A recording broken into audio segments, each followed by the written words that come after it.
Good morning, students. In today's lecture, I will explain in brief what we have studied so far. That is, what we have studied in last 3 or 4 lectures. As you know that the topic of discussion is homeobox and phylogenetic relationship. हम जब होम्योबॉक्स और phylogenetic relationship की बात करते हैं तो हमें दो चीज़ों पर ध्यान देना होता है। सबसे पहला, फाइलोजेनेटिक रिलेशनशिप का क्या मतलब है। फाइलोजेनेटिक रिलेशनशिप का मतलब है जितनी भी फाइलम्स में हमने हमारे एनिमल्स को बांटा हुआ है, इन सभी एनिमल्स के अंदर कोई रिलेशनशिप होती है। हम जानते हैं एवोल्यूशन में हमने पढ़ा है कि लाइफ जो है वो सरलतम से जटिलतम की ओर विकसित हुई है। From simplicity to complexity life has evolved. और जो हमारे एंसेस्टर्स हैं उनमें कुछ स्पेसिफिक जीन्स मौजूद थे जिनके द्वारा स्ट्रक्चर का या जो संरचनाएं हैं वो बनी। और वो कंजर्व जीन्स जो है जैसे जैसे एनिमल्स के अंदर जटिलता आती गई वैसे वैसे एनिमल्स में वो जीन्स जो है या तो डुप्लीकेट होता गया। कई एनिमल्स में उसकी कई सारी डुप्लीकेट कॉपीज़ पाई जाती है और कई एनिमल्स में वो कंजर्व जीन्स जो है वो किसी किसी क्रोमोसोम पर से डिलीट भी हुए हैं। तो इस तरीके से एवोल्यूशन के दौरान कुछ जीन्स हैं जो पृथ्वी के इनिशियल टाइम पे जब एनिमल का उद्भवन हुआ उस समय मौजूद थे और वो जीन्स अभी भी मौजूद हैं। डिफरेंस क्या है? सरलतम जीवों में उन जीन्स की संख्या जो है वो 1, 2 या 3 हो सकती है और जटिलतम एनिमल्स में वह संख्या अधिक होती है। तभी कॉम्प्लेक्सिटी या जटिलता जो है वो एनिमल प्राप्त करता है। तो ये फाइलोजेनेटिक रिलेशनशिप है जब हम उस जीन्स के बारे में बात करते हैं जिनके द्वारा ये वेरिड टाइप ऑफ विभिन्न प्रकार के एनिमल्स जो हैं वो संबंधित होते हैं। अब होम्योबॉक्स क्या है? होम्योबॉक्स एक डीएनए की छोटी सी सेगमेंट है जो कि हमारे होम्योटिक जीन्स का एक सब सेट होते हैं। होम्योटिक जीन्स क्या है? Homeotic genes are genes that control the pattern of body formation during early embryonic development of an organism. These genes encode protein called transcription factors that direct cells from various part of the body. Homeotic genes DNA sequence जो हमारे जितना भी DNA मौजूद है उस DNA के कुछ विशिष्ट स्पेसिफिक सीक्वेंस होते हैं जो कि हमारे शरीर के कई सारे संरचनाओं के निर्माण में सहायक होते हैं। और इन्हीं होम्योटिक जीन्स का एक सेट होता है जो कि हम होम्योबॉक्स सीक्वेंस जीन कहलाते हैं। यानी यदि हमारा होम्योटिक जीन 500 बेस पेयर का है फॉर एग्ज़ाम्पल, तो हमारा होम्योबॉक्स जीन सीक्वेंस जो है वह समझो 250 बेस पेयर्स का है। और हॉक्स जीन एक प्रकार का होम्योटिक जीन है जो कि शरीर के जो ऑर्गेनाइजेशन है, प्लान है शरीर का कि किस जगह पर एंटीरियर रीजन बनेगा, किस जगह पर पोस्टीरियर रीजन बनेगा, शरीर के प्लान को और अपेंडेजेस यानी उपांगों की उद्भवन को डायरेक्ट करता है या कंट्रोल करता है। तो हम ये कह सकते हैं इस चित्र के द्वारा कि होम्योटिक जीन्स वो जीन्स हैं, बड़े जीन्स हैं जो कि हमारे स्ट्रक्चर के निर्माण को एम्ब्रियोनिक डेवलपमेंट के समय निर्देशित करते हैं। चाहे वो आँख का फॉर्मेशन हो, चाहे वो दिल का फॉर्मेशन हो, चाहे वो कौन सा भाग अग्र बनेगा, कौन सा भाग पश्च बनेगा, इस बात को निर्धारित करता हो, तो वो बड़ा जीन होम्योटिक जीन कहलाता है। होम्योबॉक्स सीक्वेंस जीन एक सबसेट है होम्योटिक जीन की। जैसे मैंने आपको बताया, अगर होम्योटिक जीन 500 बेस पेयर का है तो होम्योबॉक्स सीक्वेंस जीन 250 सीक्वेंस का होता है। और होम्योबॉक्स इसका भी एक सबसेट है और ये सबसेट कहलाता है होम्योबॉक्स। और ये जो होम्योबॉक्स है यह कंजर्व्ड सीक्वेंस होती है, जो कि हाइड्रा में भी मौजूद होगी, जो कि ड्रोसोफिला में भी मौजूद होगी, जो कि फिशेस में भी मौजूद होगी, जो कि ह्यूमंस में भी मौजूद होगी। और ऐसे ही जो होम्योबॉक्स हैं, ये जो येलो कलर का होम्योबॉक्स है, ये है एक्चुअली में होम्योबॉक्स सीक्वेंस डीएनए और उसका सबसेट होता है होम्योबॉक्स। तो मैं आपको बता रही थी कि ये जो येलो कलर का जो एरिया या डीएनए का भाग दिखाया है, ये कहलाता है होम्योबॉक्स सीक्वेंस डीएनए। और इसका भी एक छोटा सा सबसेट होता है जो कि होम्योबॉक्स कहलाता है। होम्योबॉक्स कुछ डीएनए बेस पेयर्स या न्यूक्लियोटाइड बेस पेयर्स की कुछ कंजर्व्ड सीक्वेंस है, जो कि हाइड्रा में भी देखने को मिलेगी, जो कि हमें ड्रोसोफिला में देखने को मिलेगी और जो कि बड़े से बड़े एनिमल्स में भी देखने को मिलेगी। तो ये जो कंजर्व्ड सीक्वेंस है ये होम्योबॉक्स कहलाता है। और होम्योटिक जीन्स जो है उनके कुछ प्रकार ऐसे हैं। पहला हॉक्स जीन, दूसरा जो हमने देखा है वो है पाक्स जीन, PAX जीन, जो कि हमारे आई के निर्माण को प्रेरित करता है, चाहे वो इन्वर्टेब्रेट्स है चाहे वो वर्टेब्रेट्स है। और तीसरे प्रकार का जो हमारा जीन होता है, होम्योटिक जीन होता है, वो कहलाता है tin man gene, TINMAN, tin man gene. ये जो टिन मैन जीन है यह हार्ट के निर्माण को निर्देशित करता है और यह भी इन्वर्टेब्रेट से लेके वर्टेब्रेट में पाया जाता है। इसकी संख्या जो है वो हर एक ऑर्गेनिज्म में डिफरेंट हो सकती है।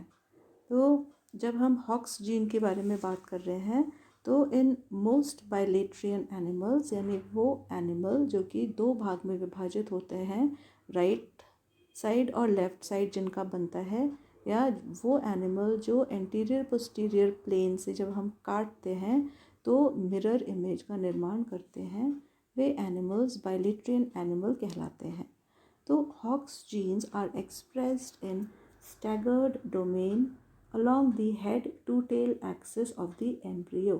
हॉक्स जीन किसी भी एनिमल के अग्रभाग और पश्चभाग, हेड रीजन और टेल रीजन के स्पेसिफिकेशन को डायरेक्ट या निर्देशित करते हैं एक एम्ब्रियो में, suggesting that their role in specifying position is shared ancient feature। और यह जो गुण है अग्रभाग और पश्चभाग को निर्देशित करने की, ये एक बहुत ही एंशियंट यानी पुरानी एक कैरेक्टर है जो कि आने वाले सभी जीवों के अंदर देखने को मिलती है। The functional conservation of Hox protein can be demonstrated by the fact that a fly can function to a large degree with a chicken Hox protein in place of its own.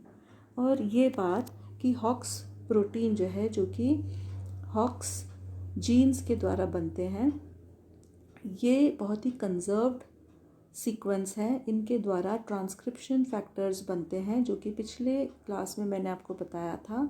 और ये transcription factors जो हैं again DNA के specific reason में जाके attach होते हैं और कुछ जीन को स्विच ऑन करते हैं या कुछ जीन को स्विच ऑफ करते हैं। तो यह बात कि हॉक्स जीन या उनसे बनने वाला हॉक्स प्रोटीन एक कंजर्व्ड है, सीक्वेंस है, ये हम तब देख सकते हैं जब हम चिकन का हॉक्स प्रोटीन हम जब ड्रोसोफिला के अंदर डालते हैं तो वह हॉक्स प्रोटीन भी समान कार्य करता है जो कि ड्रोसोफिला का हॉक्स प्रोटीन करेगा. Despite having a last common ancestor that lived over 550 million years ago, the chicken and fly version of the same Hox gene are similar enough to target the same downstream genes in fly. और यह बात कि यह एक conserved sequence है जो कि सबसे पहली बार हमारे कॉमन एंसेस्टर में उद्भव हुआ था 550 मिलियन ईयर्स अगो. यह कंजर्व्ड सीक्वेंस हम अगर चिकन का ले लेते हैं, हॉक्स प्रोटीन हम चिकन का लेते हैं तो उसके द्वारा वही कार्य किया जाता है जो कि ड्रोसोफिला के हॉक्स जीन के द्वारा किया जाता है. ये मैंने पिछली स्लाइड्स में हमने ये वाला डायग्राम देखा था कि किस प्रकार ड्रोसोफिला के जो क्रोमोसोम नंबर 3 है उसमें हॉक्स जीन जो कि 8 है संख्या में अरेंज्ड होते हैं और यह हॉक्स जीन डिफरेंट सेगमेंट्स का निर्माण करते हैं. ये इसके बारे में पिछले वीडियो में मैंने आपको बताया था. ये एक और डायग्राम है जिसके द्वारा हम ये देख सकते हैं कि होम्योटिक जीन क्या है, होम्योबॉक्स जीन क्या है और होम्योबॉक्स क्या है. ये जो रेड पोर्शन है ये हमारा होम्योटिक जीन है, इसका सबसेट हमारा होम्योबॉक्स जीन है और इस होम्योबॉक्स जीन के अंदर जो डार्क ब्लू कलर का छोटा सा बॉक्स है यह बॉक्स कहलाता है होम्योबॉक्स. और यह होम्योबॉक्स यहाँ पर हॉक्स जीन के लिए बताया गया है. हॉक्स जीन जैसे मैंने अभी पिछले स्लाइड में बताया कि चिकन के अंदर भी जो हॉक्स जीन है वो समान रहता है ड्रोसोफिला के हॉक्स जीन के जैसे ही. और हॉक्स जीन हमारे बॉडी प्लान को निर्देशित करता है, हमारे सेगमेंटेशन को निर्देशित करता है. हॉक्स जीन जो है 180 बेस पेयर लेंथ का होता है और इसके द्वारा एक 60 अमीनो एसिड का प्रोटीन बनता है. होम्योटिक जीन्स जो हैं वह ट्रांसक्रिप्शन फैक्टर्स बनाते हैं और इसी वजह से क्योंकि ये हॉक्स जीन कंजर्व्ड होता है तो हर प्रकार में, चाहे वो प्लांट हो, चाहे फंजाई हो, चाहे वो एलिफेंट हो, सभी प्रकार के जीवों में जो बॉडी प्लान है, संरचना शरीर की किस प्रकार से होगी, हॉक्स जीन उसको निर्देशित करता है. हॉक्स जीन जो है एक ट्रांसक्रिप्शन फैक्टर है और इसके अंदर ये जो पूरा सा लाइट ब्लू स्ट्रक्चर दिख रहा है ये हमारा होम्योबॉक्स सीक्वेंस जीन है और डार्क ब्लू जो है ये हमारा हॉक्स जीन है या होम्योबॉक्स है जो कि हर एक जीवित ऑर्गेनिज्म में कंजर्व्ड है, फिक्स्ड है और इसी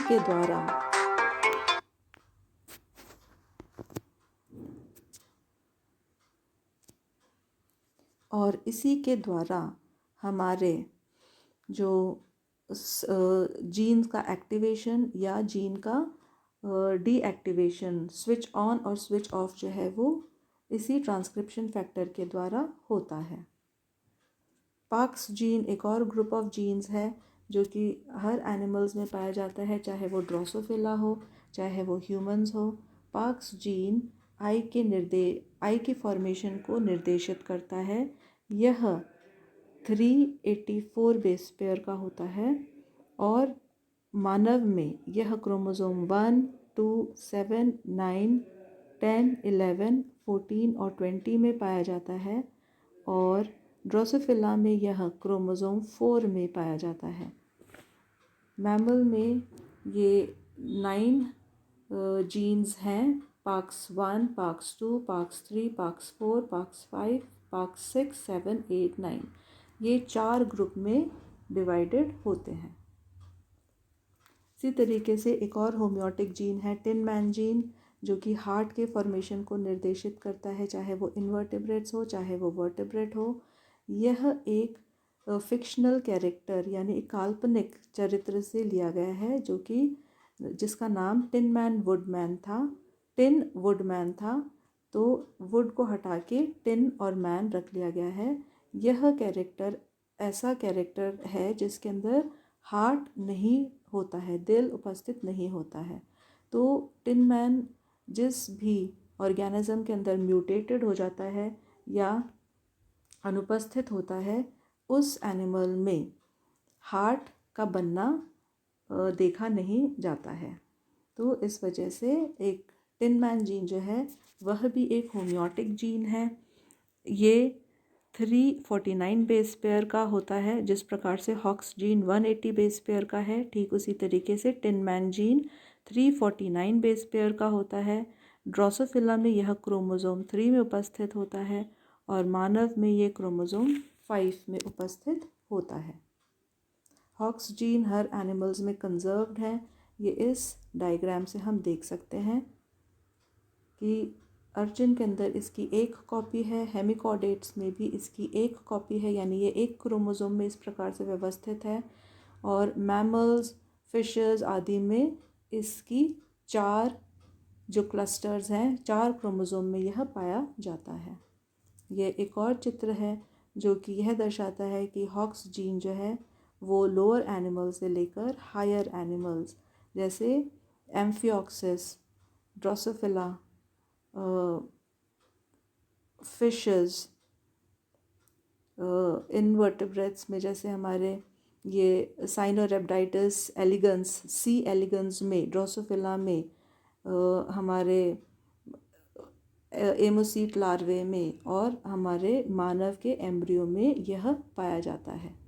सरल जीवों में इनकी संख्या कम होती है, ये एक क्रोमोसोम में व्यवस्थित हो सकते हैं और जैसे जैसे जटिलता बढ़ती जाती है इन होम्योटिक जीन्स में या होम्योबॉक्स जीन्स में की संख्या बढ़ती जाती है और यह एक से ज़्यादा क्रोमोसोम में भी पाए जा सकते हैं।